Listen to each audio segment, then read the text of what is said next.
radar. Listen to this. Radar transmits a signal and it bounces off a reflector and then it comes back to the receiving station.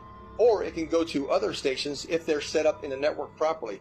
Long story short, radar emits a signal, it bounces off something, and then it returns to a receiving unit, and the receiving unit maps that reflection accordingly.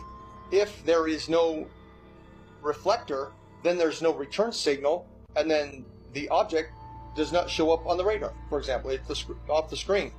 Notice, there's no curving around anything. It goes out in a straight line. Radio signals always travel in a straight line. So the transmitter sends the signal out to the target, bounces off, and it comes back in a straight line.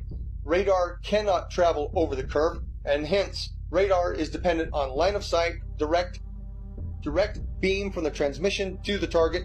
It reflects and it comes straight back. There is no curving around anything, thus is radar. The fact proven from multiple points that there is no Coriolis to the motion of the Earth.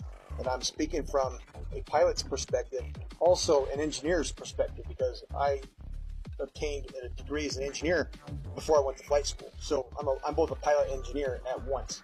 So, number one, there is no rotation of the Earth, proven by the fact that a helicopter pilot can hover the aircraft indefinitely, motionless, above a single point of the Earth.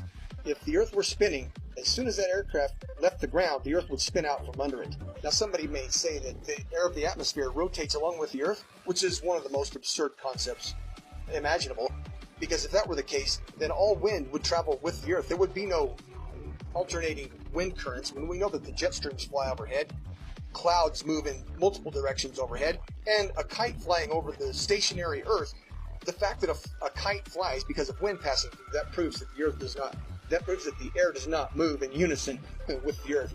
Number two, airstrips do not rotate away from a landing aircraft. Anybody who's seen a pilot's view when an aircraft lands, well, the aircraft lands to a motionless airstrip.